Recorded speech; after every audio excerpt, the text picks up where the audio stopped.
আপনি কোনো কাজে সফল হতে হলে আপনার পরিশ্রম লাগবে কনসিস্টেন্টলি। পরিশ্রম ছাড়া সফল হওয়া অসম্ভব। তবে অনেকে বলেন যে not hard work but smart work, সেটাও আমি মানি। স্মার্ট ওয়ার্ক মানে পরিশ্রম কম করা নয়। স্মার্ট ওয়ার্ক মানে প্রায়োরিটি সেট করতে পারা, কোন কাজটা আপনাকে বেশি মূল্য এনে দিবে সেটা সেট করতে পারা, এবং তার জন্য ক্রিটিক্যাল থিঙ্কিং করতে পারা।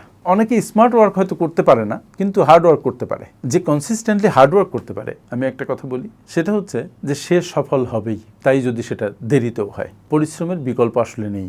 শুয়ে বসে আরামের মধ্যে আটকে থেকে সফলতার প্রত্যাশা করা অবান্তর।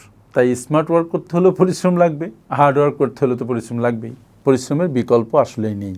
যারা মনে করেন যে পরিশ্রম না করেই অনেক বড় হওয়া যায়, তারা খুব ভুলের মধ্যে বসবাস করছেন। সো কাজ শুরু করুন, পরিশ্রম করুন। অনেক মেধাবী মানুষ পরিশ্রম না করতে পারার কারণে ঝরে গেছে, আর অনেক কম মেধাবী মানুষ শুধুমাত্র পরিশ্রম করতে পারার কারণে জীবনে অনেক ভালো করেছে। Thank you.